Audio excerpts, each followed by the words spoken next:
जय श्री कृष्ण दोस्तों, BS Ram family में आपका स्वागत है। दोस्तों, आज हरिवंश पुराण के 10वें दिन का अध्याय प्रारंभ कर रहे हैं।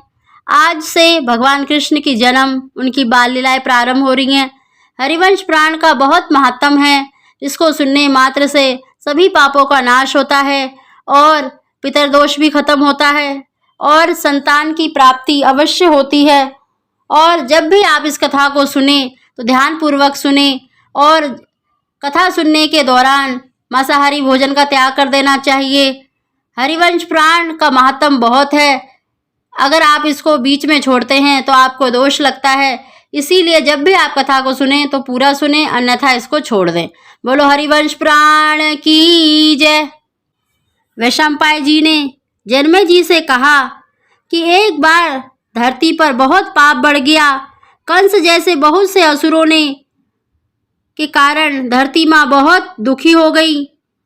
धरती पर पाप बढ़ गया। पृथ्वी ने गौ का रूप बनाया और आंखों में आंसू भर लिए और ब्रह्मा जी के पास गई।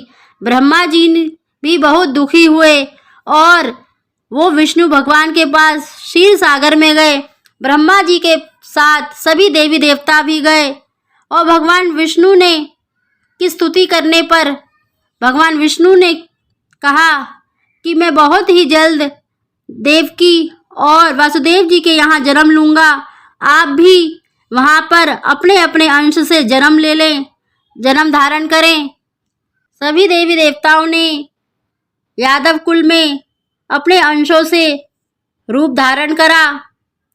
मथुरा के राजा थे उग्रसेन, उनके भाई थे देवक। उग्रसेन के 5 बेटियां और 9 बेटे थे। देवक महाराज की 6 बेटियों की शादी सुरसेन के बेटे वसुदेव जी से हो चुकी थी। अंत में देवकी की शादी भी वसुदेव जी से मंगल मुहूर्त में कर दी गई। कंस की चचेरी बहन थी। देवता फूलों की बारिश कर रहे थे।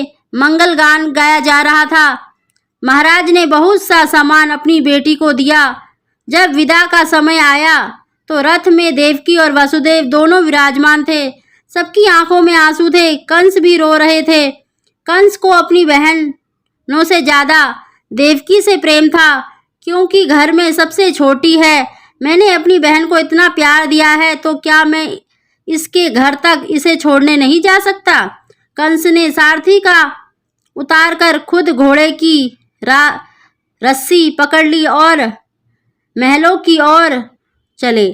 जब बीच में रास्ते पर आकाशवाणी हुई, अरे कंस, जिस बहन को इतना लाड प्यार से तू विदा कर रहा है, इसी की 8वीं संतान तेरा काल बनेगा। जैसे ही कंस ने सुना तो म्यान से तलवार निकाल ली। जब वसुदेव ने देखा तो कहा, हे साले साहब, आकाशवाणी की आवाज मैंने भी सुनी है। देखो कंस, जिस दिन संसार में जीव पैदा होता है उसी दिन मौत भी निश्चित हो जाती है। अगर देवकी के बालकों से तुम्हारी मृत्यु होने वाली होगी तो उसे कोई टाल नहीं सकता। लेकिन एक बात मैं तुमसे कहना चाहता हूँ, तुम्हें अपनी बहन से डर नहीं है, इसके बालकों से है। तो मैं आज प्रतिज्ञा करता हूँ कि जितने भी देवकी के बालक होंगे सब लाकर मैं तुम्हें दे दूंगा। वासुदेव ने अपने जीवन में कभी झूठ नहीं बोला था और कंस को बहुत विश्वास था, क्योंकि वो जानता था कि जो वासुदेव जी हैं कभी झूठ नहीं बोलते। कंस को विश्वास हो गया। देवकी और वसुदेव दोनों को बंधन से मुक्त कर दिया। कुछ समय बाद बेटा हुआ। नाम रखा गया कीर्तिमान। बालक लेकर कंस को दिया। कंस ने कहा, मुझे इस बालक से डर नहीं है, मुझे 8वें से है, तुम ले जाओ इसे। वसुदेव लेकर चले गए। नारद जी ने सोचा कि अगर कंस जैसे पापी के मन में दया आ गई तो भगवान का अवतार कैसे होगा। अपनी वीणा लेकर कंस के पास गए और बोले, कंस, देवकी के बालकों का क्या हुआ। कंस ने कहा, मुझे 8वें बच्चे से डर है, पहले से नहीं। नारद जी ने 8 लकीरें खींची और पूछा कि बताओ इनमें से कौन सी 8वीं है। जिस लाइन से भी आप शुरू करोगे आखिरी लाइन 8वीं ही होती है। ऐसा कहकर नारद जी चले गए। कंस के मन में आया कि देवकी का हर बालक 8वां है और तेरा काल है। देवकी के 6 बालक हुए। कंस ने सभी को मरवा दिया। देवकी और वसुदेव को कारागार में बंद करवा दिया। भगवान ने योग माया को 7वां बालक बनने की आज्ञा दी और कहा, तुम देवकी के 7वें गर्भ का आकर्षण करो और रोहिणी जी के गर्भ में डाल दो और नंद गांव में जाओ और यशोदा के गर्भ से पुत्री बनकर जन्म लेना। तुम्हारी दुर्गा के रूप में पूजा होगी। कंस को पता चला तो हंसने लगा और कहा कि चलो, अच्छा हुआ मुझे मारना नहीं पड़ा, खुद ही गर्भ नष्ट हो गया। कंस को पता चला कि अब मेरा काल आने वाला है, तो चतुरणी सेना खड़ी कर दी। हाथी, घोड़े, पैदल और रथ। देवकी के गर्भ में भगवान आके साक्षात विराजे। देवताओं ने स्तुति की, प्रभु आप ही सत्य हो, बड़ा सुंदर समय आया है।